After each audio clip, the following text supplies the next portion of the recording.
Ah, ok. Sim, Acho que agora foi. foi. Foi. Então, a questão primordial, Marina, é nós inserirmos no processo que me parece, né, que é o ponto principal. Nós inserirmos no nosso pensamento num processo que um processo de continuidade. O, o Faucillon, o Faucillon, como o Bergson, aliás, Uhum. ele descobre um pensamento mais fecundo se esse pensamento se der numa espécie de consciência contínua, intuitiva, da, do fluxo e da continuidade. O meu pensamento tem que estar em sintonia com a continuidade. Não é porque para poder entender a continuidade. A Rita saiu de novo. O que aconteceu? Pronto, entrou Ah, a Rita. não. Entrou. E, esse é um ponto importante, é um ponto importante. Você veja, por que que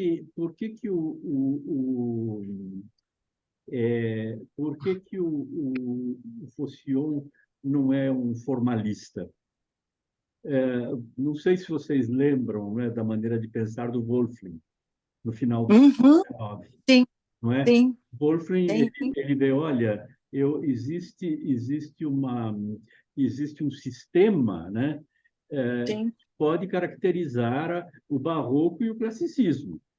E eu estou sim, usando esse tema, inclusive, porque o Faucillon vai desenvolver esse tema, não é? Desenvolver o barroco e o classicismo. E ele vai dizer, sim, olha, aquele ping-pong das cinco oposições, né? sim, O linear e o pictórico, o sim, plano, quer dizer, o primeiro é clássico, né? O clássico é linear, o barroco é pictórico, o clássico desenha, o barroco pinta.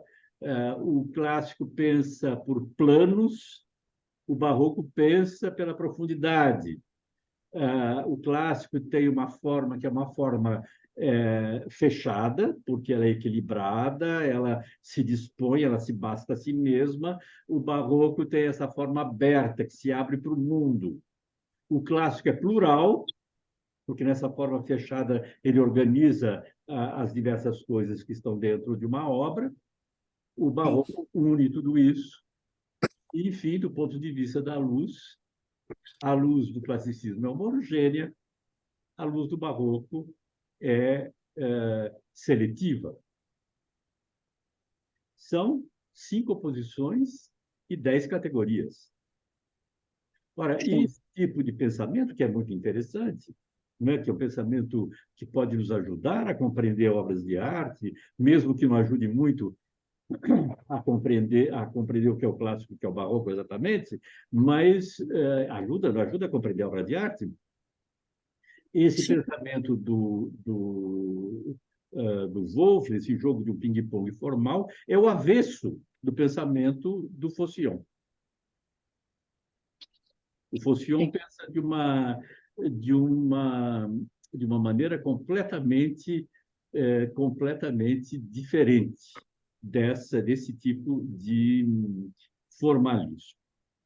Algum ponto, alguma questão, Marcos?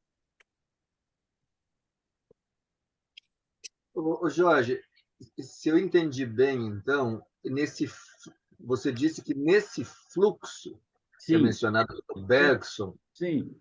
e se eu entendi bem que seria a própria forma de manifestação da ideia e do pensamento, numa espécie de evolução, você falou da existência de uma lei interna disso?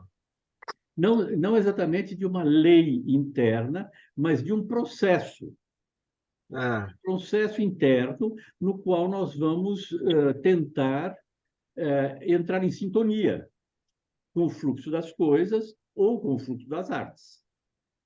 sim. É interessante porque nesse primeiro capítulo, no parágrafo número 1 do primeiro capítulo, o Faucillon ele começa falando justamente de contradições, de oposições dentro das artes, se vocês estão lembrados. Só que ele fala dessas oposições sem que essas oposições criem conflitos. Elas se resolvem organicamente, a ideia da natureza, de novo, que volta, elas se resolvem dentro do fluxo, nas obras. Ele fala, olha, a obra de arte, ele começa dizendo isso, né? É uma primeira, acho que logo no iniciozinho aqui, a obra de arte é uma tentativa em direção ao único, à totalidade e ao absoluto. Sim. É um esforço humano para atingir esses elementos. Mas, para nós compreendermos essa obra, nós temos que entrar num sistema de relações complexas. Sim. Ela vai para o único, mas ela depende do vário. Ela depende do múltiplo para ser entendida. Uhum. Além disso, ele diz a obra de arte é uma atividade individual e independente. Esse individual não é para ser tomado aqui absolutamente ao pé da letra, porque não significa que todos os artistas sejam unicamente indivíduos criadores, né? Pode ser um grupo de indivíduos, mas é um investimento ali individual no seu produto. E é independente de todo o resto. Só que ele vai dizer, e eu acho essa expressão dele maravilhosa, na obra de arte convergem as energias das civilizações. Uhum. Uhum. Né? Isso também é um ponto muito importante para o Faucillon e que eu acho que é próximo do Proust. O Faucillon escreve de uma maneira extraordinária. E não é simplesmente o escrever bonito, para usar palavras bonitas. Cada palavra dele tem um sentido preciso. As frases são heurísticas. É como ler o Proust. A gente tem que acompanhar e acreditar em cada elemento que está dentro da frase, para compreender o texto. E essa ideia não é de que na obra de arte convergem as energias da civilização, imediatamente ele está nos dando uma intuição, não é que as civilizações têm um processo enérgico, um processo de esforço, de instauração, de desenvolvimento, de domínio, e todos esses elementos vão converger na produção da obra de arte. Então, vocês vejam que é muito diferente da interpretação marxista, que vai dizer que a obra de arte é um produto, uma espécie de reflexo da infraestrutura, ela faz parte da superestrutura. Era uma espécie de manifestação um pouco superfetatória. Para ele, não é isso. Para ele, ela está mergulhada na civilização porque ela vive dessas energias que são inoculadas dentro dela. Ele continua com essas oposições. E ele vai dizer, a obra de arte é matéria. Ainda mais ele, que ele é gravador, né? Oi, Marina, diga. E ele está num momento histórico de combate ao historicismo, ele está num momento histórico de combate ao determinismo, por exemplo, o Taine. Sim, claro, claro, Taine é um grande problema. claro, E, claro, claro. e Ele esse cita, século ele cita o Taine no final no final do capítulo, né? Para dizer, olha, não é isso.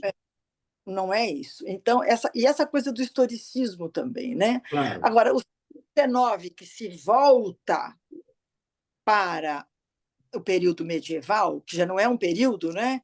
É uma era, essa preocupação com o mundo medieval, que era uma coisa que se rotulou e não se pesquisou.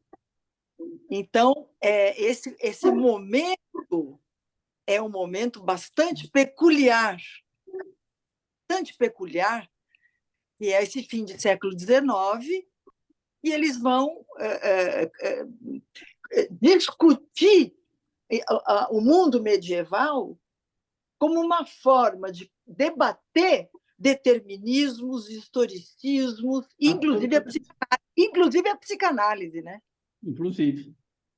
inclusive, claro. E ele, só um instantinho, Solange, um momentinho só. E me parece muito interessante, não é, o fato de que ele perceba, como se fosse uma gestação, o período entre o fim do Império Carolíngio. Para vocês voltar? Vai. Você está me vendo, Marina? Quê? Você está me vendo? Eu não estou vendo ninguém, querida. A Bia, coitada, ela está ansiosa, por isso que eu quase que interrompi. Agora ela está pedindo para o Jorge aceitá-la, porque ela teve que abrir uma outra. Não, eu não consigo Ô, abrir. Jorge, você pode aceitar a Bia, por favor? Ela está meio ansiosa querendo entrar, por Cadê favor. a Bia?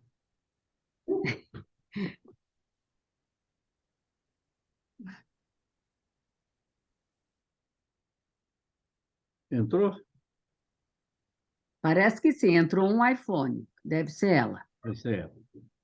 Então, não, o Faucillon, Marina, eu tenho uma admiração enorme por ele por várias razões. O Faucillon, ele tem uma visão da história que é de uma lucidez imensa. E ele faz parte, do meu ponto de vista, desses grandes renovadores da percepção Sim. histórica. Você sabe que tem um texto dele que faz muito tempo eu traduzi e publiquei na revista de História, e que demonstra, não é, a capacidade reflexiva do Faucillon. É um texto que ele escreve em 1927. E é um texto porque ele organizou, em Praga, em 1927, ele organizou um grande congresso sobre as artes populares. Ele debateu essa questão, né? Debateu, para ele, a questão das artes populares é uma arte fundamental. Ele debate. Nós estamos em 1927. E essa introdução, se depois vocês quiserem, eu mando para vocês, é um texto rápido, é o prefácio. Essa introdução, ele diz em 27, hein? Ele diz simplesmente uma coisa: olha, é o seguinte, trocando em miúdos para vocês, né? Porque é mais complexo do que eu vou dizer agora. Ele diz, é o seguinte: a arte popular, ela não tem nada a ver com as nações. Sim. Ela não tem nada a ver com os países. Eu estou dizendo isso, vocês imaginam o que a Alemanha está fazendo, não é, com recuperação da arte popular como raízes alemãs. Ele fala, não, ela tem a ver com as condições de vida de quem produz. Então, quem que está aqui querendo entrar? Então, por exemplo, a produção artística. Eu consegui. Você que conseguiu? Eu consegui. Ótimo. Yes. Ah! Yes. Então, para dar um exemplo, a produção artística, não é, dos pescadores sobre o planeta Terra tem mais em comum do que a produção artística de, de pescadores aqui, de criadores de gado ali. Tem menos essa ideia artificial da criação de uma nação por uma unidade popular desmentida, não é? E ele diz, nós percebemos. Marina, está ouvindo? Tô ouvindo. Agora eu tô sem. Agora eu vou tentar abrir aqui. Conseguiu. Finalmente! Bom, Mas então, desculpa. o que eu estava dizendo, né, é que, enfim, ele vai dizer, olha, quando nós projetamos mostramos as diferentes obras dos diferentes participantes que vieram de diferentes países, nós vimos quantas vezes, olha, essa obra parece muito com aquela outra. Sim, isso Isso não tem nada a ver com a ideia da formação da nação. Isso, a produção artística a artística popular, ela funciona com leis que são específicas e que só muito artificialmente, de maneira falsa, podem ser recuperadas para a construção nacional. Que era o que os modernistas brasileiros queriam fazer também. Isso, inclusive, os modernistas foram convidados para ir, Mar de Andrade, etc., para ir para o Congresso e se recusaram, não foram. Inclusive com argumentos extraordinários do tipo: mas se nós formos para um congresso internacional, nós vamos mostrar produção artística brasileira que pode servir para artistas estrangeiros se inspirarem e criarem a partir dessa produção popular que é nossa, e daqui ninguém nos rouba.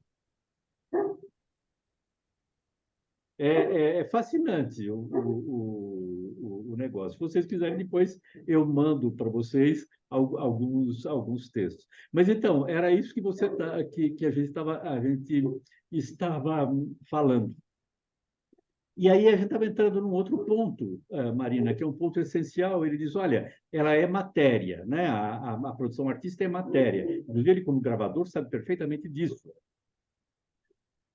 Só que nessa matéria existe um processo espiritual.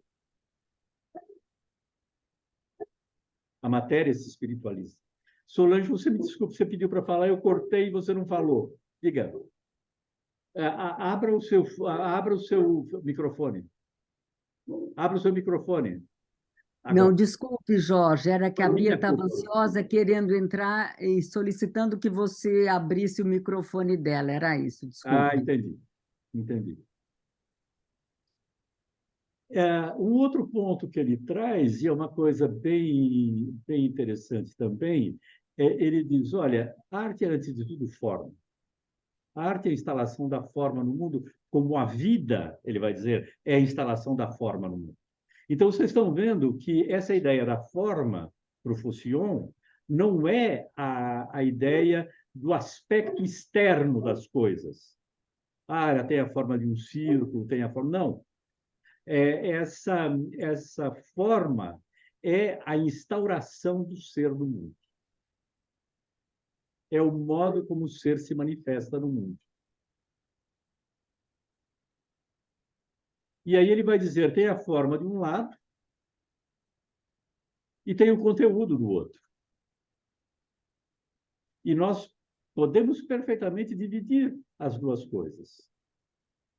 Forma de um lado, conteúdo do outro. Não é um problema você dividir. Só que as duas coisas estão intrinsecamente ligadas. Ele próprio fala, né, um exemplo, a ideia do conteúdo, o signo, a escrita, que ele dá como exemplo, mais para frente. Não é? A escrita que um A significa um A. Um A caligrafado, não é? ele acrescenta em si um poder formal. E, ao mesmo tempo, esse poder formal interfere na nossa percepção do A enquanto A.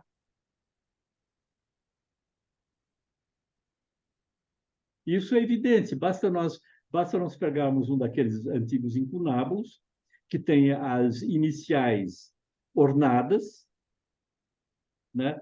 E imediatamente esse A, esse B, esse C, que iniciam um capítulo, adquiriam uma importância enorme, pelo fato de eles adquirirem uma forma específica e diversa das outras. Então, são oposições? São, mas elas se resolvem sempre num processo conjunto.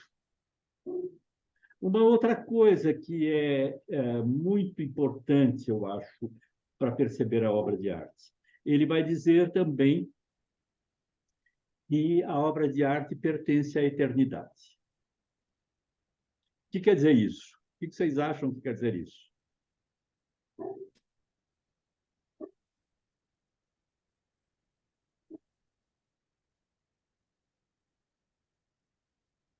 Marina, está desligado o seu... Sim. Ele fala isso logo no início, Sim.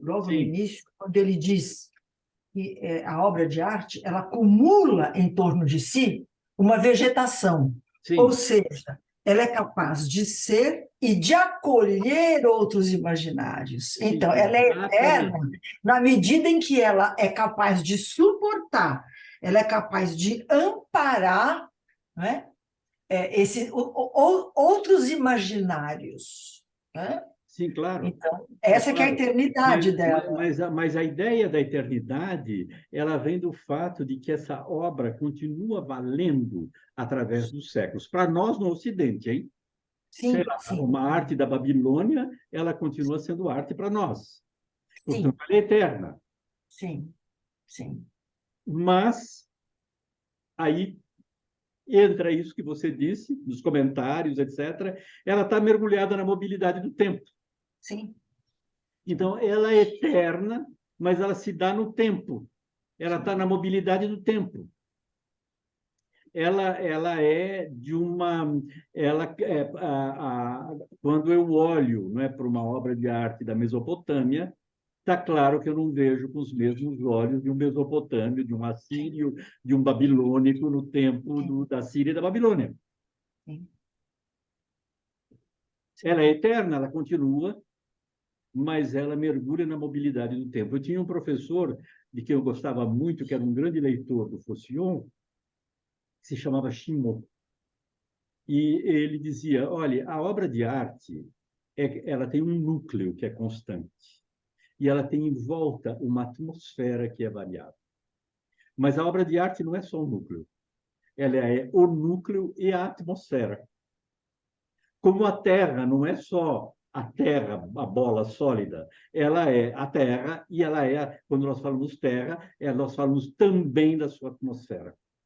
Ela tem um halo. Ele Ela fala, tem um halo. ele usa essa E esse palavra. halo vai se modificando. Ele vai Ela se tem um modificando halo. pelos comentários, ele vai se modificando pelo olhar que eu posso ter em relação à obra. Ela vai se modificando, mas é preciso lembrar que a obra pertence à eternidade. Ou seja, ela está num lugar que ela atravessa essa temporalidade. Ela está num eixo, ela é axial em relação ao tempo, mas ela está no tempo. Uhum. E, além disso, ele vai dizer o seguinte, olha, nós sabemos, a obra de arte é local, a obra de arte é individual, né? Ela é feita num lugar, mas ela é, ao mesmo tempo, universal. Então, é interessante porque você, ao invés de nós termos aquele ping-pong do Wolfling, que uma categoria exclui a outra, nós temos aqui categorias que se resolvem no processo de assimilação.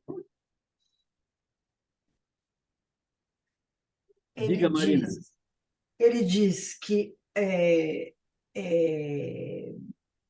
a forma pode atrair ou receber significados, Sim, pode sobreviver após a morte do conteúdo, sim, nela claro. depositar.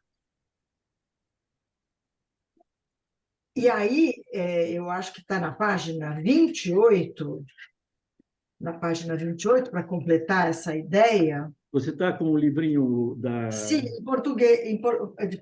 português de Portugal, né? Então, eu não sei muito bem. Eu anotei o número dos parágrafos aí, você não sabe. Ah, tá, É, desculpe. só para eu saber, Marina, mais ou menos.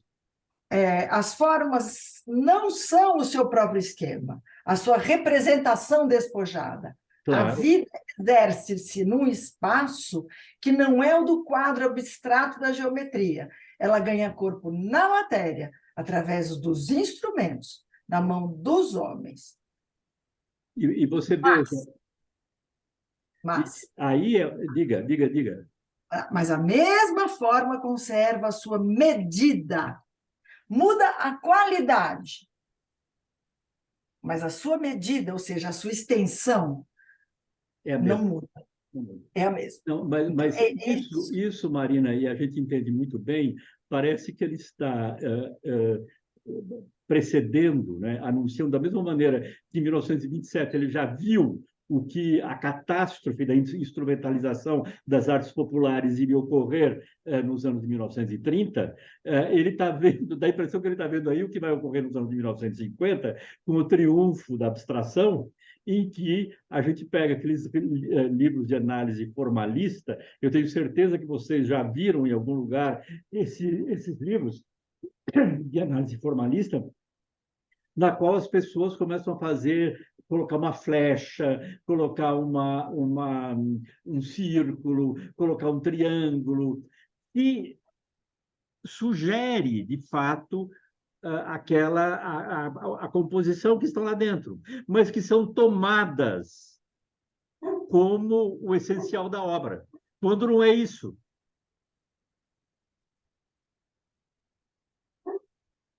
Né? É o que você acabou de dizer. A obra não é o seu esquema. A obra está na sua complexidade. Suzy, você que estava com dificuldade com a leitura, tá dando para entender melhor? Você liga o microfone? Sim, desculpa. Claro que tá. Vou entender melhor, sim, Jorge. E ele continua, ele continua dizendo, olha, e depois o que acontece? Depois nós temos os comentadores. Né? Cada comentador, ele vai atrelar a obra a si próprio, né? A sua pesquisa, as necessidades da sua pesquisa, ao que ele precisa, se ele é um artista. E o comentário, ele introduz né, o artista, quando ele comenta a sua obra, ele introduz um elemento suplementar à obra também, que não é mais a obra só. E ele diz uma coisa muito bonita: existe aquele outro, não é? Que é essa experiência extraordinária, que eu acho fantástica e que é aquilo que a gente pode sentir. Ele diz, tem aquele que descobre na arte um prazer profundo e ele acredita possuir a arte de uma maneira essencial. E aí o que ele faz? Ele a envolve na rede dos seus próprios sonhos. Esplêndido isso como texto e como... E é o que nós fazemos o tempo todo, né? Nós incorporamos as obras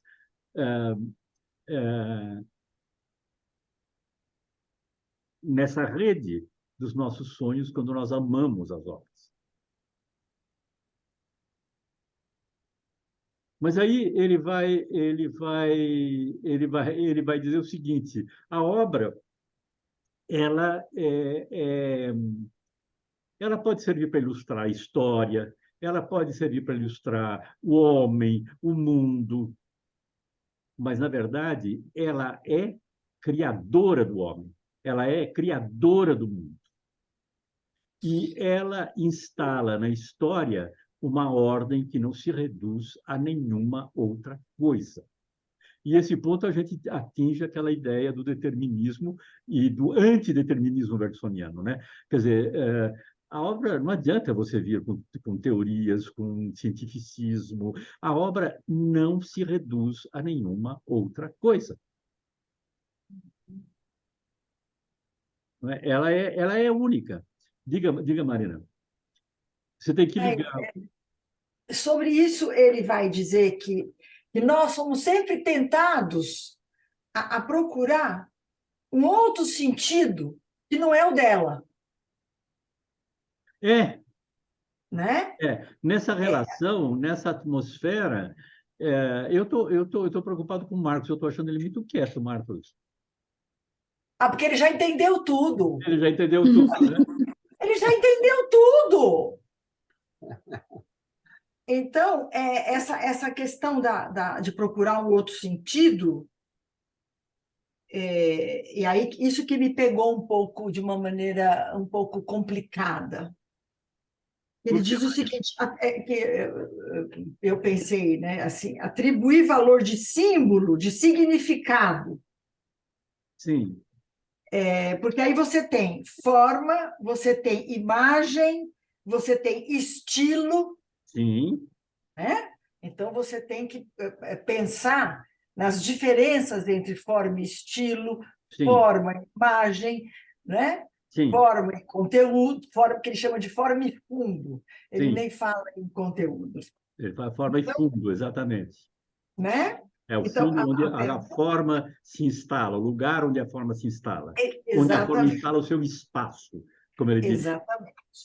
Então, a minha questão é e signo, ou seja, então você não pode confundir forma, nem subsumir forma a signo, nem signo a forma, estilo é outra coisa, imagem é outra coisa, então, Sim, né, são expressões sim, diversas. sim, E absolutamente. a forma ela não se submete, ela não se confunde, ela não. A forma, Marina, a forma é uma força vital da arte, no fundo é isso. E Uhum. se eu pego um signo, não é um signo qualquer, esse signo ele vai viver de maneira, o mesmo signo vai viver de maneira diferente, com uma presença diferente, com uma força diferente, conforme ele é tratado artisticamente. É importante não confundir as duas coisas, né? Porque é uma aquela ideia, aquele exemplo que ele usa, né, das serpentes nas cruzes da Irlanda, né, que as serpentes elas vão se transformar depois de elas verem no mundo pagão, elas vão ser devoradas pela forma a um ponto em que o seu signo desaparece. Enquanto o signo pagão ela desaparece. Mas enquanto serpente, ela continua signo. E que é a dimensão fascinante da obra da obra de arte. É, é, é...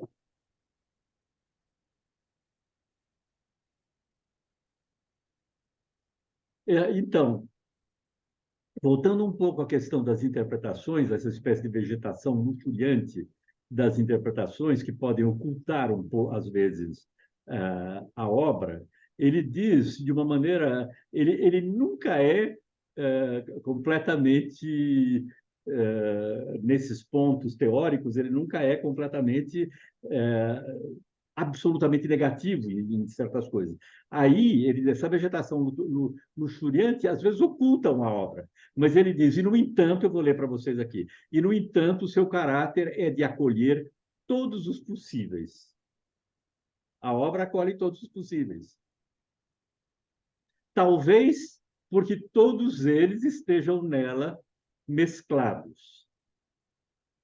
É o aspecto da sua abundância humana, do seu inesgotável interesse.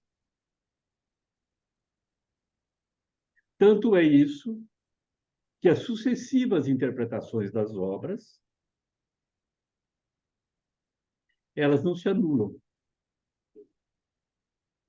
Não é? Elas vão criando essa vegetação luxuriante. Mas aí ele tem um ponto que, de novo,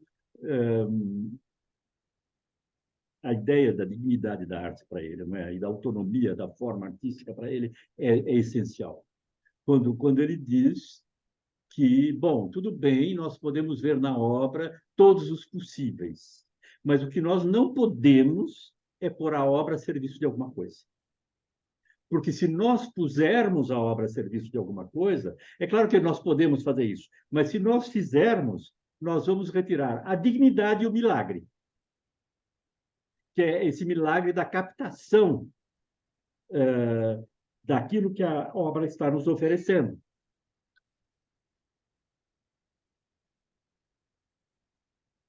E ele vai dizer, ela não é uma ilustração, ela não é uma manifestação, ela não é um exemplo, né, que a gente está cansado de ver nos livros de história, né? Aí você tem um episódio histórico e você ilustra com um quadro que retrata o episódio histórico. Ela não é um fenômeno das atividades da cultura, uma aparição das atividades da cultura, ela é um universo que se acrescenta ao universo. Por isso que a compreensão do mundo e a compreensão da arte, eles estão em sintonia.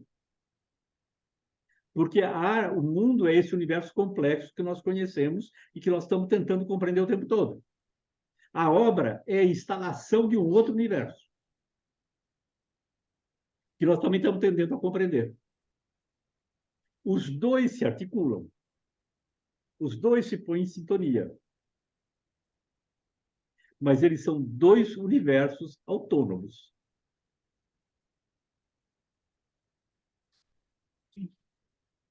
Tanto é que o universo da vida é um universo absolutamente necessário.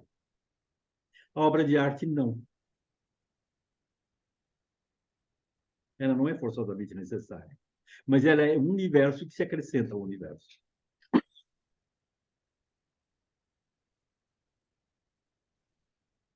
Mas aí, para a gente entender, ele vai dizer, olha, então vamos fazer uma coisa, só para a gente ficar livre dessa vegetação, tudo isso, vamos fazer de conta. Vamos ter um caráter experimental. Vamos isolar provisoriamente a obra. E vamos tentar entender. E aí ele vai dizer esse elemento que é complicado de compreender. Ela é medida do espaço, ela é forma. Então, como eu creio, a minha visão e ele continua admiravelmente citando Balzac, tudo é forma e a própria vida é uma forma.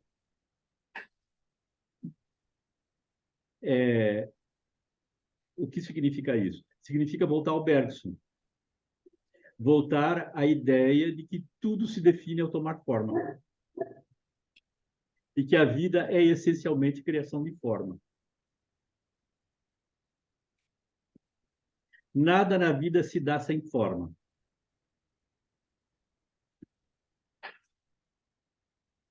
E o importante é perceber como essa forma está inserida numa organicidade, está inserida num fluxo vital. Ele tem essa frase fantástica: a vida é forma e a forma é o modo da vida.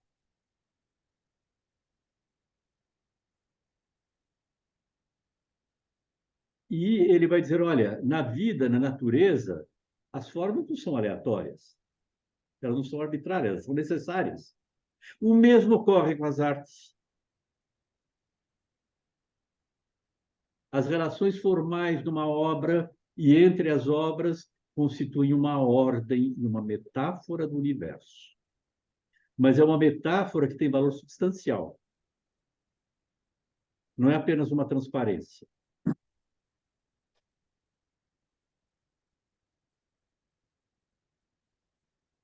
Então, a forma não é apenas um contorno, um diagrama, um esquema, ela é a construção do espaço e da matéria, os dois não se separam, por meios específicos. Né? Ele vai dizer, a arte só existe como forma, existe no concreto. A arte não pode ser intenção. Esse é um velho tema, inclusive o Panofsky cita isso, né? Lembrando o Lessing, a Emília Galotti, aquela peça na qual tem um personagem que diz: eu não pinto tão bem quanto o Rafael. Mas se o Rafael não tivesse mãos, ele não seria o mesmo grande Rafael? Na cabeça dele não haveria as formas magníficas que ele imaginou, embora ele não pudesse pensar. É exatamente isso que ele está dizendo. Então, para a forma existir e para a arte existir, ela não é intenção, ela precisa entrar na extensão. Ela precisa entrar no espaço. Ela existe quando ele diz, quando a forma mede e qualifica o espaço. Está claro isso, Suzy? Está claro? A Rita, eu não sei porque eu não estou vendo a Rita, se ela está entendendo ou não, mas Claro, sim. espero que sim. Mas eu estou entendendo, sim. Que bom. E estou gostando muito. Então, como é que a gente vai entender? É interessante porque se nós pegamos o Wolfling, não é? A gente opõe de uma maneira muito clara o Panofsky. Tem o formalista, eu estudo só a forma, o aspecto formal. Se como se diz, se é linear, se é pictural, etc. Se eu sou iconógrafo, eu só estudo o conteúdo. E a forma não tem o menor sentido. Quando a gente lê o Panofsky está minimamente preocupado com a forma no qual aqueles símbolos que ele está decifrando funcionam. E o Possion vai explicar isso muito bem naquela história das serpentes da Irlanda que a gente já mencionou, não é? É fascinante porque nós temos as variações das formas sobre o sentido, com vários artistas em várias gerações, na Antiguidade, na Idade Média e no Renascimento, podem representar Hércules. O sentido é sempre Hércules. E nós temos também as variações do sentido sobre a forma. Porque quem vai representar Hércules, de alguma maneira, tem que ir buscar a forma da força, do corpo, do heróico, etc. Eles podem ser considerados indistintamente, mas eles se dão em fusão. É interessante, eu fui atrás, porque ele cita, né, um linguista chamado Breal, que escreveu um livro que deve ter sugerido o título ao livro dele, e o livro do Breal era A Vida das Palavras, está citado no texto. Mas o livro do Breal se chama inteiramente A Vida das Palavras estudada na sua significação. E aí tem um outro linguista que ele cita, chamado Darmestetter, que eu fui atrás também para saber quem era e como é que ele tinha criticado o Breal, esse Darmstädter, ele significa dizendo, olha, sim, não tem dúvida, eu posso pegar uma significação e estudar essa significação. O problema é que, além da significação, as palavras mudam com o tempo, elas têm uma forma diferente. E essas modificações, elas não são independentes da forma que as palavras se dão. Não sei se está claro o que eu quero dizer. Dá para entender? Né? Eu tenho uma ideia, a ideia de cadeira. Para o Breal, ele está interessado na significação de cadeira. O Darmstädter vai dizer, não, né? A palavra cadeira vem do grego catedra, né? E ela se modificou com o tempo. E essa modificação ela não é indiferente na vida da palavra. Então, a vida da palavra não pode ser só a vida dos signos. É exatamente isso que ele disse. Em seguida, ele aborda uma questão que me parece importante, é que, e aí eu acho que a ideia de ruptura, a ideia de brusquidão, Marina, pode entrar. Ele diz que a obra de arte nasce de uma mudança e prepara outra. Ou seja, a obra está sempre no fluxo. E quando ela cria, dentro desse fluxo, ela altera a própria direção do fluxo. Ela nasce de uma mudança e prepara a outra mudança. Existe uma coisa que é magnífica, passagem magnífica, é quando ele fala dos esboços de Rembrandt, de como você vê os esboços de Rembrandt nos quadros definidos do Rembrandt. Eu fiz, numa época, inspirado nisso, justamente, um estudo sobre os esboços de Delacroix e o esboço do Davi. Porque dos aspectos que o Davi, no neoclassicismo, no final do século XVIII, um dos aspectos que o Davi vai trazer é um congelamento, não é, da forma. É o movimento, que fica congelado, suprimido. E o desenho do Davi é um desenho que acompanha e que prepara e que evolui para esse congelamento. O Delacroix é o herdeiro do Davi. Ele aprende esse congelamento. Mas uma coisa que ele faz é introduzir uma dinâmica extraordinária nos esboços que não existe na arte do Davi. E ele faz, dessa maneira, explodir uma tensão dentro do quadro. Porque ele faz aquele esboço, está lá presente, ele está prenhe daquele esboço, e o esboço tenta romper, tenta explodir aquele congelamento que ele tinha aprendido com o Davi.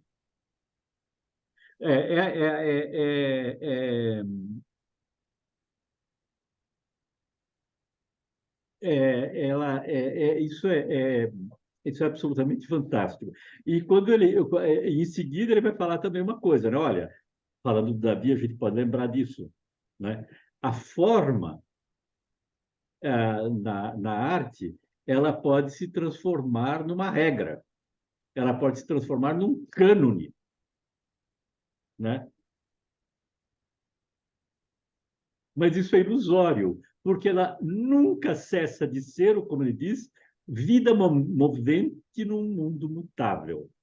A arte é vida movente num mundo mutável.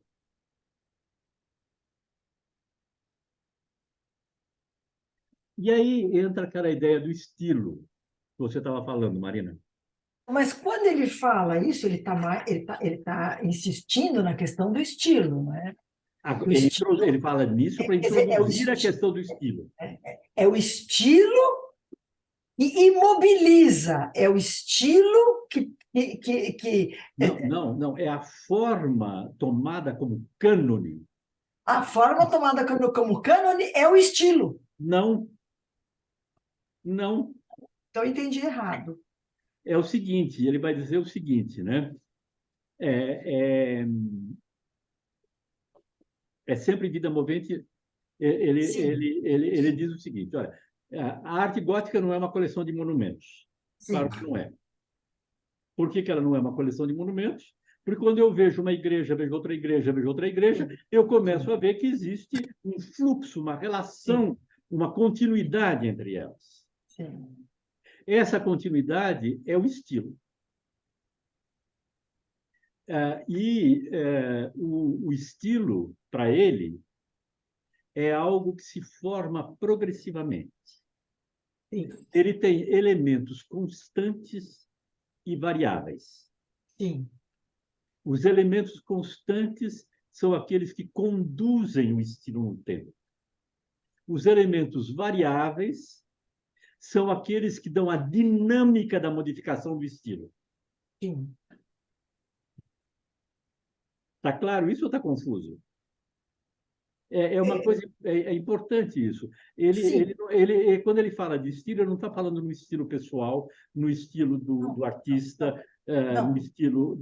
Nesse sentido aqui que ele está dizendo, ele pode falar em outro sim. momento, mas nesse sentido, ele está Sim. falando no estilo como um processo de continuidade de uma produção artística, E de abrangência, de né? abrangência. De E abrangência. se eu quero transformar um momento do estilo em cânone, Isso, é o cânone. eu estou errado, É, porque eu não vou sim, conseguir. é isso, mas é Ou o porque eu vou fazer a produção artística ficar estéril. exato, mas então é o estilo, ele atribui ao estilo essa imobilidade que é falsa. Não, o estilo não, Marina. O estilo, ele não diz que o estilo é imóvel. Não, não, não, não. É o estilo que atua, e ao atuar, ao adquirir essa abrangência e essa extensão, ele é capaz de tentar transformar a forma num cânone, É mas que isso, é ilusório. isso, é isso, Eu é entendi, então isso. eu E a entendi. gente vai ver isso exatamente. E aí ele vai dizer, olha, e ele vai dizer, olha, se nós formos estudar a produção artística segundo os fluxos, o que ele chama de estilos, esses Uhum, fluxos, eles variam sim. no tempo. Então, eu vou ter uma produção estilística que pode demorar mais num lugar, que pode se modificar Sim. mais rapidamente no outro. E também, se eu estou desenvolvendo um processo estilístico, não é? Eu tenho que dar conta que esse processo estilístico ele se adapta, ele se modifica conforme a matéria empregada. Conforme a matéria, sim. É claro que quando, por exemplo, eu faço um desenho, eu posso dizer, esse desenho é gótico. Claro que é. Mas quando eu estou dizendo esse desenho gótico, os elementos estilísticos, eles têm aspectos específicos que são diferentes de quando eu digo esta é uma catedral gótica. A arquitetura é uma coisa, o desenho é outra.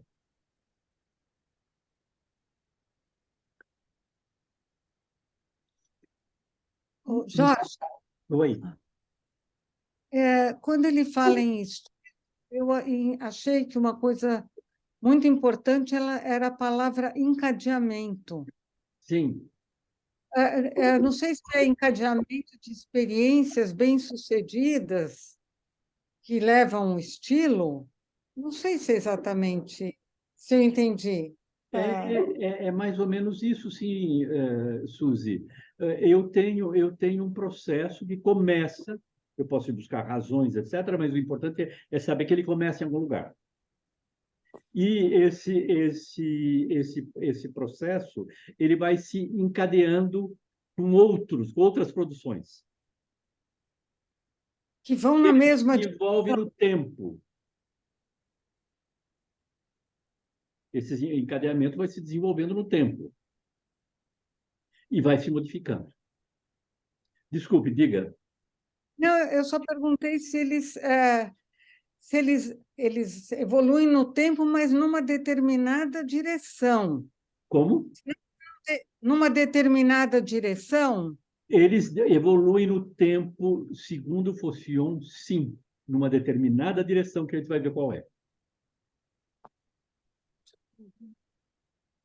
Porque, então, é, é muito interessante, né? Porque ele diz que as obras de arte, elas têm, a produção artística, ela funciona com três elementos, três lógicas. A lógica da vista, aquilo que ela causa como impacto na vista. A lógica da sua estrutura, aquilo que faz com que ela possa existir enquanto coisa, estruturalmente. E a lógica do raciocínio, que é aquela que me permite compreender o que está se passando dentro da obra. A vista é a percepção, a estrutura é a necessidade interna da obra, que inclusive eu posso não ver, e o raciocínio é o processo de organização da obra. E esses três elementos, eles se põem em movimento, e se põem em movimento no tempo. E aí, o que ele vai dizer? Dizer, olha, começa assim. Eu acho que ele está muito impressionado, a ideia deve ter surgido, geneticamente surgido, do fato de que ele ficou muito impressionado com o paralelismo que é possível entre a produção da arte da antiguidade e a produção da arte gótica da Idade Média. A evolução das duas. E ele cria uma lei. Essa lei nem sempre funciona, mas ela é uma chave de compreensão para as modificações desses processos. Ele começa dizendo, primeiro tem a idade experimental. Essa idade experimental é quando a civilização, por razões diversas, quer fazer alguma coisa, quer produzir algum objeto artístico.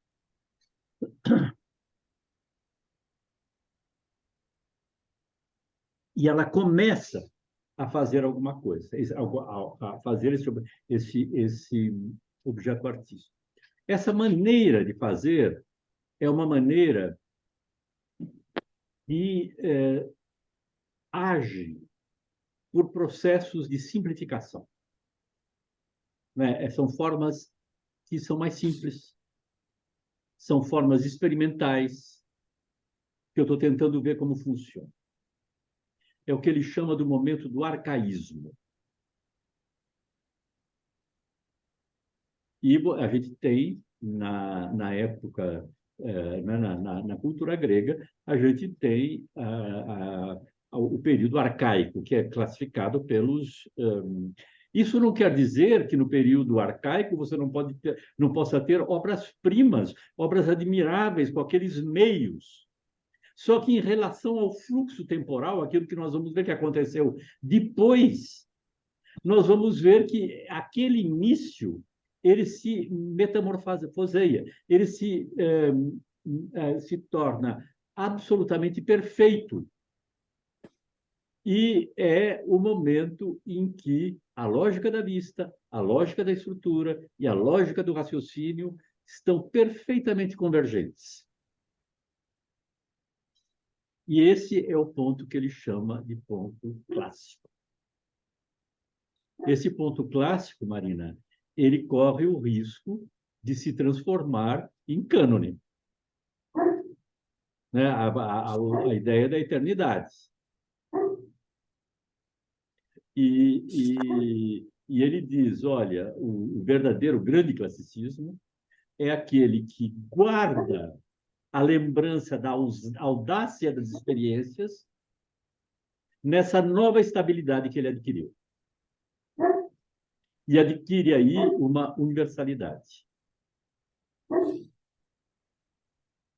Depois, ele vai dizer que, uma vez que você atingiu esse apogeu, você não consegue ficar nele muito tempo. E você tem os domínios técnicos todos, e esses domínios técnicos vão permitir que você tenha uma tendência para o requinte. Você domina tecnicamente de uma maneira tão extraordinária, você já se tornou um virtuoso e tão fantástico em relação a todas as formas, que o prazer é o prazer de inventar coisas audaciosas. E surge esse momento que ele chama do mais livre da vida das formas, que é o barroco. O barroco é capaz de prodígios técnicos fantásticos. Ele é capaz de ilusões, de imitações, que ele chama de similismo. E é fascinante porque, olha, eu uso, né, a ideia de barroco sempre, quando eu dou aula, a ideia de barroco eu uso, para ser um pouco rigoroso, eu uso a ideia de que o barroco é a arte do século XVII. Né? É a arte do século XVII. Século XVII e XVIII. Mas esse instrumental que o Faucillon está nos dando, ele nos diz que nós podemos aplicar sobre os movimentos artísticos, todos eles. O período gótico, que vai das formas experimentais até o apogeu clássico, Notre Dame, Chartres, até o flamboyant.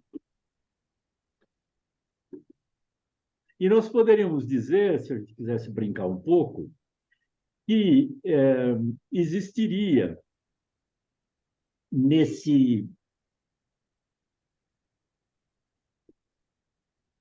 espírito, nós poderíamos aplicar essas ideias à própria noção de barroco, como eu acabei de definir agora.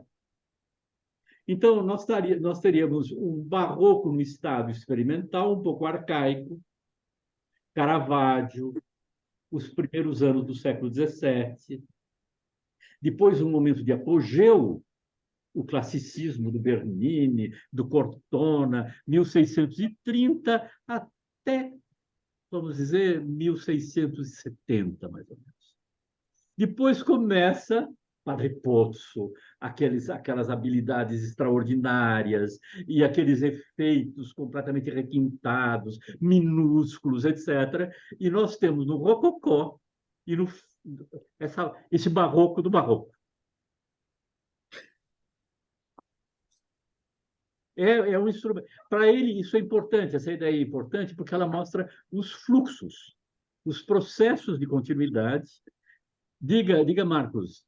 Eu só queria perguntar se, como você falou em apogeu, se o Faucillon faz um juízo de valor entre essas fases. De jeito nenhum. Aham. De jeito nenhum. De jeito nenhum. E é um risco, né? Porque é claro que a tradição clássica vai dizer que o momento clássico é o único momento universal, artístico, verdadeiro e que deve ser seguido. Não é de maneira nenhuma a ideia dele. Ao contrário. Né? Ele vai dizer, olha, o barroco é o momento mais livre, olha que prazer, o momento mais livre das artes. Porque eu tenho todos os instrumentos, eu posso fazer malabarismos absolutamente fabulosos. E ele tem um fascínio extraordinário pelo arcaísmo, pela ideia, pelo que ele chama de arcaísmo.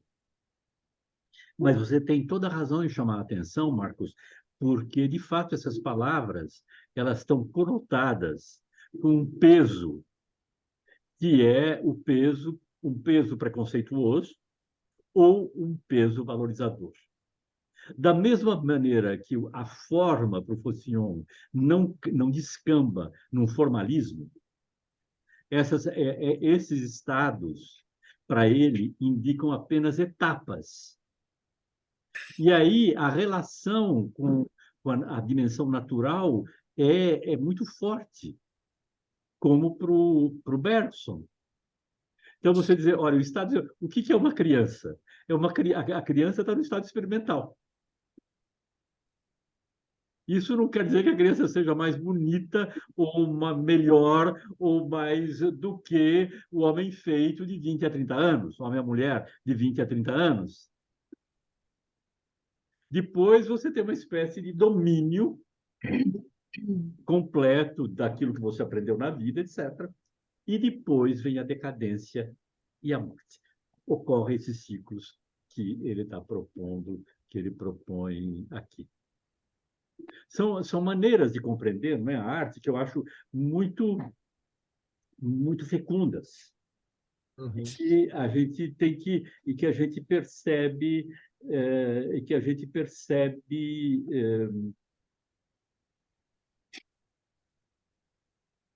no qual, não é, enriquece a nossa maneira de perceber. Para ele é essencial esse processo de continuidade, essa espécie de fita que vai se movendo e se transformando na medida em que o tempo passa.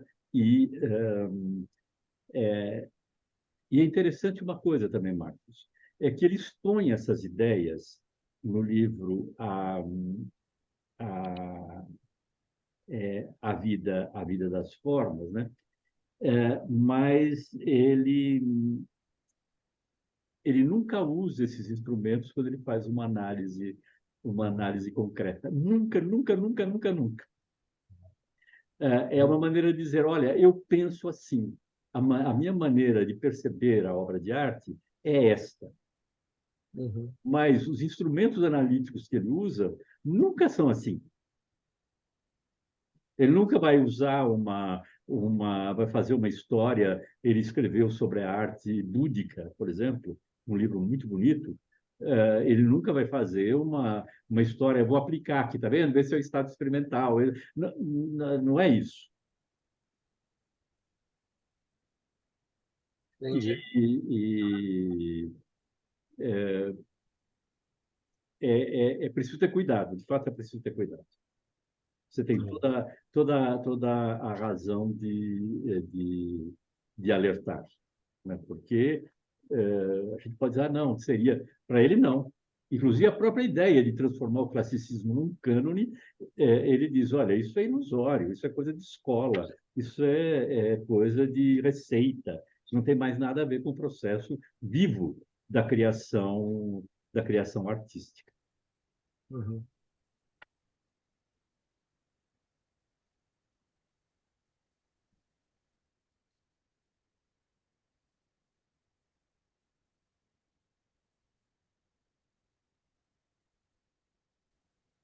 E aí, Marina, eu gosto dessa parte final daquilo que ele estava falando.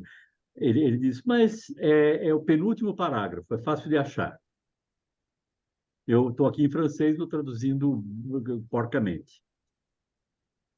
Mas não parece que, sublinhando com tanto rigor os diversos princípios que determinam, que regem a vida das formas e que ecoam na natureza, no homem, na história, ao ponto de constituir um universo e uma humanidade específicos, né? Nós não cheguemos, nós não sejamos conduzidos a estabelecer um determinismo pesado.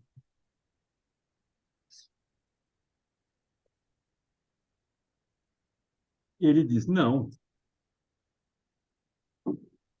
vamos nos destacar, não vamos destacar a obra de arte da vida humana. E esse ponto é, de novo, a negação do formalismo. Não vamos destacar a obra de arte da vida humana. para fazê-la entrar num automatismo cego. Não vamos fazer com que ela seja prisioneira da série e como definida de antemão. Ele está dizendo, olha, eu estou tentando simplesmente compreender como é que as formas evoluem no tempo. Mas não vamos pegar isso que eu acabei de dizer e aplicar em cima das formas. Vamos tentar perceber os processos internos da evolução das formas. Vamos pensar as formas sempre no seu processo de evolução, nunca de uma maneira isolada, como uma coleção de catedrais. Mas não vamos ficar aplicando essas receitas que eu acabei de dar em cima das formas. Ele continua dizendo, não é isso. O estado de um estilo, ou se quiser, o momento da vida das formas, é ao mesmo tempo a garantia e a promoção da diversidade, daquilo que não cabe nas categorias. Ele é um processo, ele é a vida das formas, as formas vivem, né? Isso não é uma metáfora, né? As formas vivem na cultura e na civilização. E esses momentos da vida das formas não cabe numa definição estrita, porque elas são diversas. Uhum. É no estado de segurança. Como é que ele traduz isso, Marina? Você tem aí? Aqui está, é na situação de estabilidade de uma alta definição intelectual que o espírito se encontra verdadeiramente livre. Em francês é diferente. Tá. É no estado de segurança. Uhum. Quando eu estou, quando eu estou seguro, não é? Que eu posso, de uma alta definição intelectual, que o espírito está verdadeiramente livre. A potência da ordem formal é só ela que autoriza na criação o seu caráter espontâneo.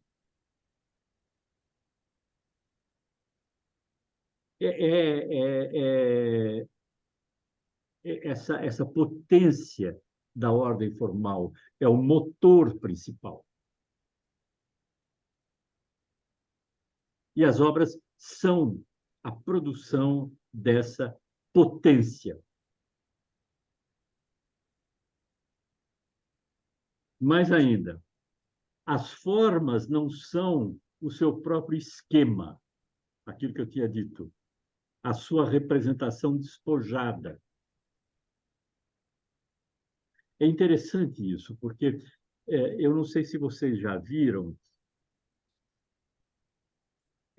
os livros de história da arte do século XVIII, do século XIX, mais antigos também, né? Eles vinham com esquemas, com desenhos lineares, muito esquemáticos e simplificados, que davam a ideia da obra, né? Que são, ele está falando, as formas são o seu próprio esquema. Pode ser aquele esquema que eu falei antes, o círculo, o triângulo, etc. Mas pode ser, eu lendo isso, eu me lembrei dessas ilustrações antigas que os livros do século XVIII, XIX tinham. Mas o Wolfling nos oferece um esquema. O Wolff nos oferece o esquema, claro que nos oferece. Mas o que eu penso é o seguinte: quando eu faço aqueles esquemas desenhados, não o esquema mental, mas aqueles esquemas desenhados, eu estou fazendo não o esquema da obra, mas uma outra obra, a partir daquela que eu derivei. A vida da obra não se exerce num espaço que é o quadro abstrato da geometria. Ela toma, isso é muito importante, né? Como é que a vida ela toma corpo na matéria pelas ferramentas e pela mão dos homens. É aí que elas existem e não em outro lugar. Quer dizer, num mundo poderosamente concreto e poderosamente diverso. Então, é interessante, não é? Porque a obra de arte se torna um ser. Quando a gente lê isso, a obra de arte é um ser. Evidentemente, não é um ser vivo como nós somos, mas ela é um ser instaurado no mundo. E,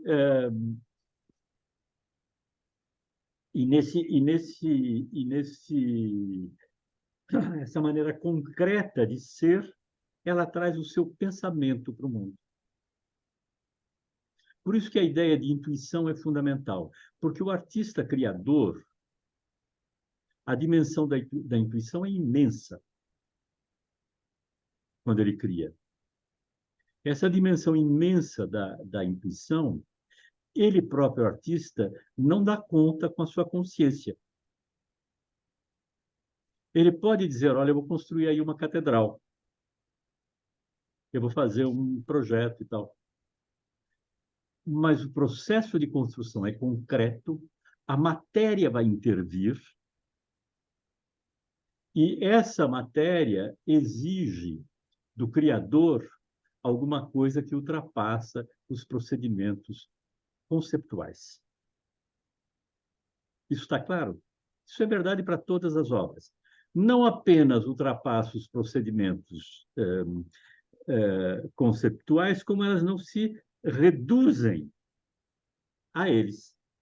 Então, essa maneira de ser da obra é um processo pulsante de intuições que ela nos oferece. É o pensamento intuitivo da obra, que não é o mesmo pensamento do artista. É um processo tenso, porque Também penso. O conceito e a execução, Exatamente. o conceito e a execução entram num processo de tensão. De tensão contínua. É. E o artista ele vai negociando com a matéria, com a habilidade técnica que ele tem, com as possibilidades, as ferramentas que ele tem, com aquilo que a matéria oferece de facilidade ou de resistência. E é importante isso, porque nós temos muitas vezes em aula com os alunos, de uma maneira mais ou menos ingênua, os alunos perguntam, mas o artista quis dizer isso? No fundo, não tem importância, porque ele disse. Não é que ele quis dizer mentalmente uma coisa. Se eu extraio uma coisa X da obra, é porque isso está na obra. E pode ser que o artista não tenha nem pensado naquilo. Ou pensado de uma maneira completamente diferente da minha, e, portanto, daquilo que a obra está dizendo. Está claro isso? Né? O Faucillon, ele termina por dar uma autonomia à obra de arte que é muito impressionante. Não é obra de arte compreendida pelo artista, como também não é a obra de arte compreendida pelo esquema interpretativo. É obra de arte vista na sua absoluta individualidade. O Faucillon tem um livro completamente monumental, que o meu sonho seria poder traduzir esse livro ilustrado. Só que isso é impossível. Para ser traduzido, precisaria de uma equipe, porque é um livro muito grande.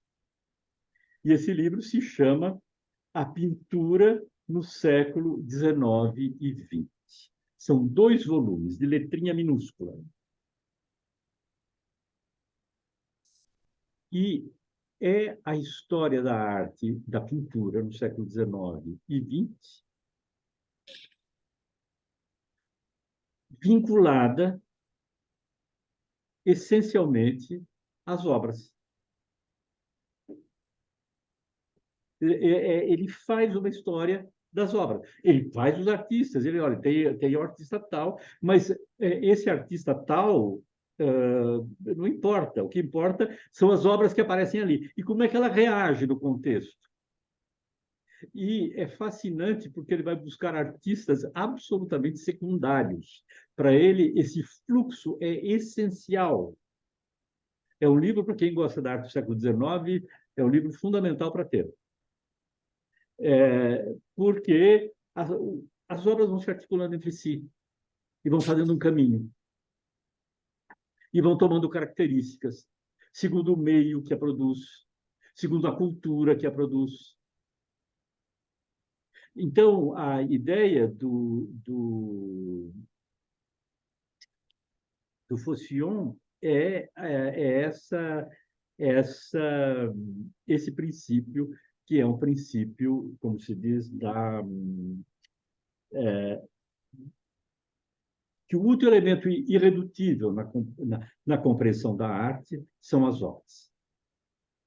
É esse o elemento essencial. O que mais? Vocês teriam mais alguma coisa para a gente conversar? Eu gostaria... Bom, é claro que ele didaticamente isolou a obra, É isso. não é? Ele faz esse processo de isolamento para poder... Para podermos dizer, olha, a obra evolui, se metamorfoseia no tempo. Isso. E essa ideia dele de que a obra de arte ela cria ou ela é um outro universo. Sim. Então, o universo que nós estamos habituados a lidar. Mas aí eu pergunto o seguinte: ele está polemizando com Panofsky? Eu acho que não, Marina. Ele não está polemizando. Mas ele não está acatando as preocupações. Não é o caminho do... Ele não é... para ele... Ele não é um polemista. Não é que ele não é um polemista. Para ele, a questão da iconografia é uma questão importante na interpretação das obras, porque a gente já viu como o signo se modifica pela forma, e a forma se modifica pelo signo. Sim. Mas ele não faz um estudo independente só do signo, como faz o Panofsky. Sim. Agora, como ele isolou, eu pergunto para você, a forma, o modo como ele expôs, é possível extrair deste procedimento? Claro que você já explicou que ele não vai exercer isso quando ele vai analisar empiricamente as obras. Sim. Mas qual é a via, qual é o caminho a partir destes procedimentos alcançar os significados, alcançar os agenciamentos do gosto, alcançar os agenciamentos dos significantes, porque são vários agenciamentos, são vários, né? Então, a partir dessa forma como ele expôs, desse isolamento didaticamente, não é bem entendido, como é que ele procede de uma maneira tão outra em relação a isso que ele expôs como sendo aquilo que ele pensa sobre a obra de arte? Não entendi, Marina. Você pode... Ele tem isso aqui, ele isolou. Então, ele pensa a obra de arte, ele sabe que a obra de arte, a forma, ela tem uma autonomia, ela tem uma liberdade, Sim. ela tem não é? Ela tem uma capacidade de permanecer, que é isso, né? Ela permanece, ela Sim. continua. Agora, À medida que você leva isso para a pesquisa empírica, como isso se realiza no sentido de conectar, compatibilizar essa leitura com esses agenciamentos da vida real. Você quer dizer, esse esquema que ele propõe? Ele mesmo diz, se você leu ao fim e ao cabo, ele diz isso, olha, veja bem, não é um esquema, você acaba, de fato, recaindo num incômodo determinista, Sim. porque, enfim, a vida Não real... vamos cair nisso, né? Exato. A vida real, ela depende do lugar, ela depende da matéria, ela depende de um tempo em que se faz, ela depende da mão que faz, né? Ela depende disso tudo.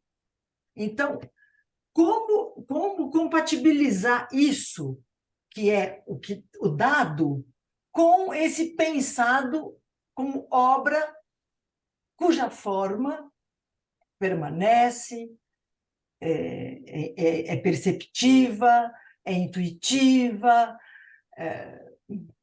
É aí que eu fiquei. Olha, pelo tipo de análise que ele propõe, Marina, a obra, quando eu quero entender uma obra, estou falando de uma obra só, quando eu quero entender uma obra, o que eu preciso fazer é chegar para a obra e perceber o que ela está pedindo para que eu possa compreendê-la.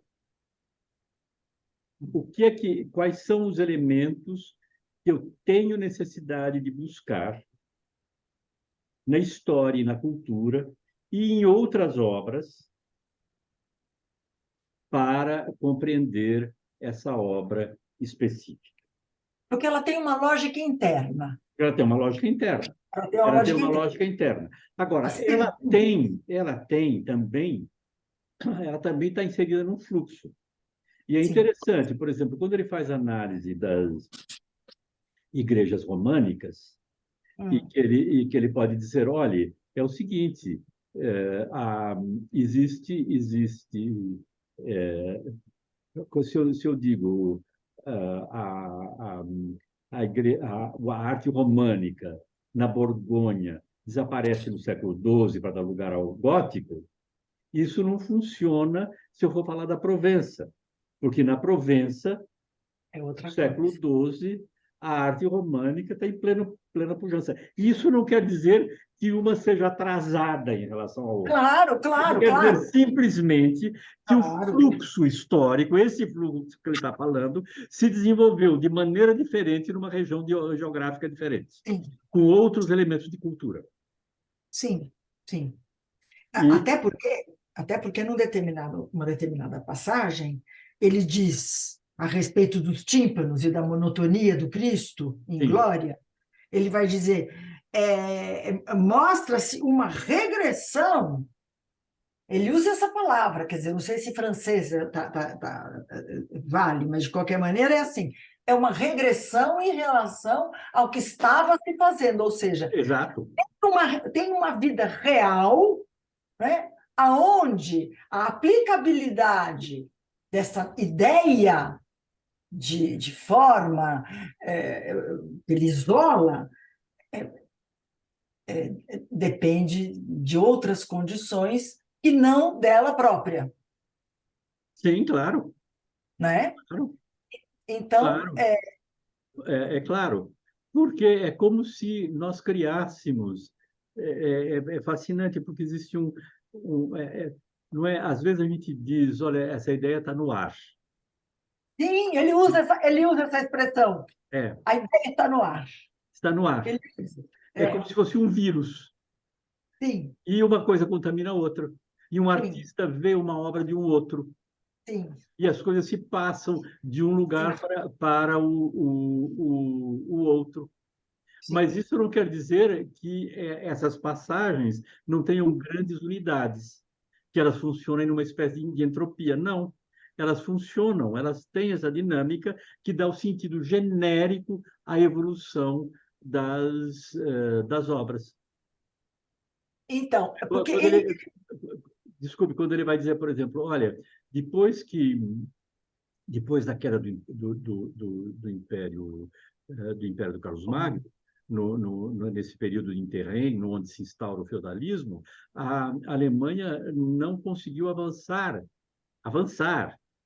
Sim, em termos de construção, em termos é, de invenção arquitetural. sim, Isso está se passando em outro lugar. Está se é passando isso que ele na fala. Catalunha e está se É, passando na França do centro.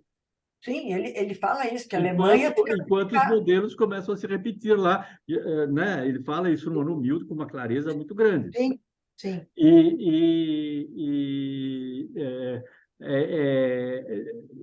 Para ele, essas mudanças dependem, é claro, do estado do corpo civilizatório, sim. onde essas obras ocorrem. Sim, mas ele diz, entre aspas, a forma pode atrair ou repelir significados. Ou seja, ela tem um poder de atração e de rejeição que só é possível perguntar para ela se nós entendermos a lógica interna dela mesma. Exatamente. Se não, não. Exatamente. Exatamente. Né? Se eu tenho um tipo de forma, o significado vai ter um tipo de expressão. Sim. Sim. Por isso que eu acho que é um livro de uma formidável riqueza, né? Porque ele ajuda. É uma coisa tão complicada, Marina, quando a gente está com esse universo, tanto do Bergson, ou mesmo do Proust, ou do Faucillon, Sim. porque é tudo tão num fluxo, numa fluência, não é? Que Sim. quando você começa a definir, você começa a empobrecer, né? Começa a empobrecer. É Ele verdade. tenta fazer isso aqui. E ele diz, olha, cuidado para não empobrecer. É Para não, verdade. para É verdade. não, para não, para não esquematizar.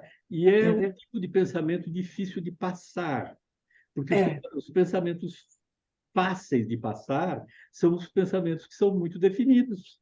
Sim. Se eu convenço alguém de alguma coisa assim muito clara, né? Todo mundo diz que nós vivemos numa era de polarizações, o que é verdade, é que a polarização é extremamente cômoda, porque ela impede a complexidade que ele exige. Só que falar da complexidade é tão complicado, É verdade. É verdade. né? Para você passar essa ideia quando você chega para o aluno, olha, não é bem assim, você precisa entender que existe esse outro aspecto e mais aquele outro aspecto. Mas era tão simples e tão confortável aquilo que ele estava dizendo no começo, né? Porque o próprio Faucillon usa o termo prismático, É, né? exato. Ele usa isso Ele usa isso. para mostrar exatamente a complexidade, né, do problema. É.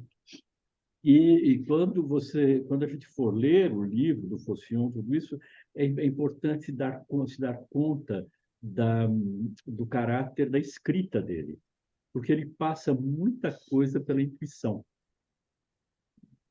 Eu fico completamente. Então, esse livro, A Pintura do Século XIX e o Século XX, é uma coisa assim que eu fico embasbacado e numa frase, ele abre assim uma percepção da coisa que é enorme, simplesmente pelo agenciamento das palavras. Ele faz literatura também, né? Num certo sentido, sim. Num certo sentido, ele faz também, porque Ele é uma... usa, quer dizer, eu digo que o estilo dele é heurístico, Tá, porque ele faz você entender pelo estilo. tá, tá. Aqui, de novo, a forma, o Sim. estilo, ele está embebido num poder socrático de Ah. revelações. É um negócio Deixa eu ver se eu acho alguma passagem. Às vezes, só pelo prazer, eu abro sem. Vamos ver.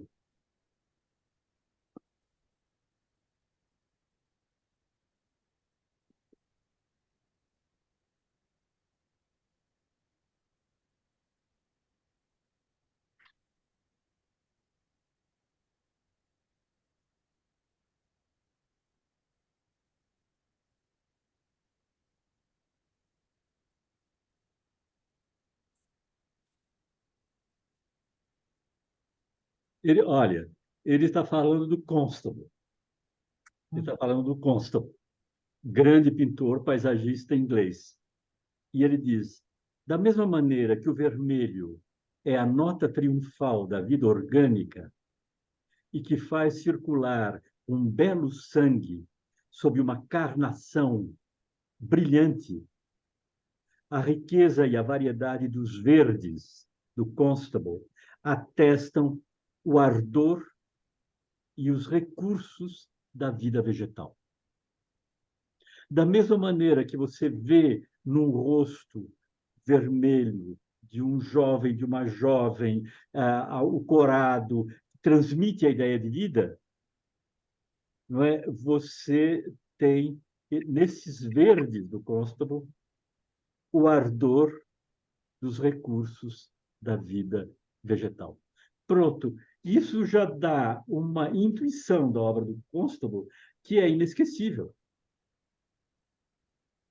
Quando eu for olhar para o quadro do Constable, eu vou lembrar desse verde que pulsa, que é um verde vital.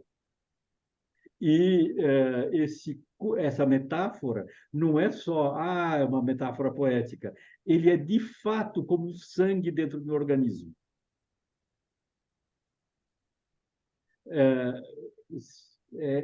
Sei lá. Eu vou olhar o Constable com mais simpatia. Tem que ver o Constable. A reprodução do Constable é muito ruim, né, Marina? Também, eu acho que ele perde muito. Ai, E ele precisa ser muito sei, bem olha. restaurado. Bom, professor, nos vemos na próxima semana. Nos vemos, e então, se vocês quiserem, comecem a dar uma olhada no livro que é este aqui. Só que ao contrário, eu nunca sei por que é. Não, não é o ano 1000, Marina. Não? Você conseguiu fazer direito. Desculpa. As pinturas românicas da Igreja da França, das igrejas da França. Sim. E vai ser muito bom para mim, porque eu vou. Isso mesmo. Você com a sua câmera não inverte. Aqui, ó. Tá ótimo. Né? E vai ser muito bom, porque eu nunca estudei isso. E não tem nada melhor para você aprender como dar um curso sobre alguma coisa que você não sabe. É verdade, né, Jorge? Que dar aula é uma maravilha por causa disso, né? É uma maravilha por causa disso. Obrigado a todos vocês. Obrigada, Jorge. Até semana que vem. Jorge, Tchau a gente para se você. vê então na Eu mando próxima depois segunda. A gravação para a Bia. gravação, tá? Ótimo. Tá bom, Beijo. Jorge. Muito obrigada. Obrigada. Tchau. Beijo a Beijo todos. pra você. Tchau. Tchau. Obrigada, tchau. Obrigada, Tchau para tchau. todos, tchau. Tchau, Ritinha.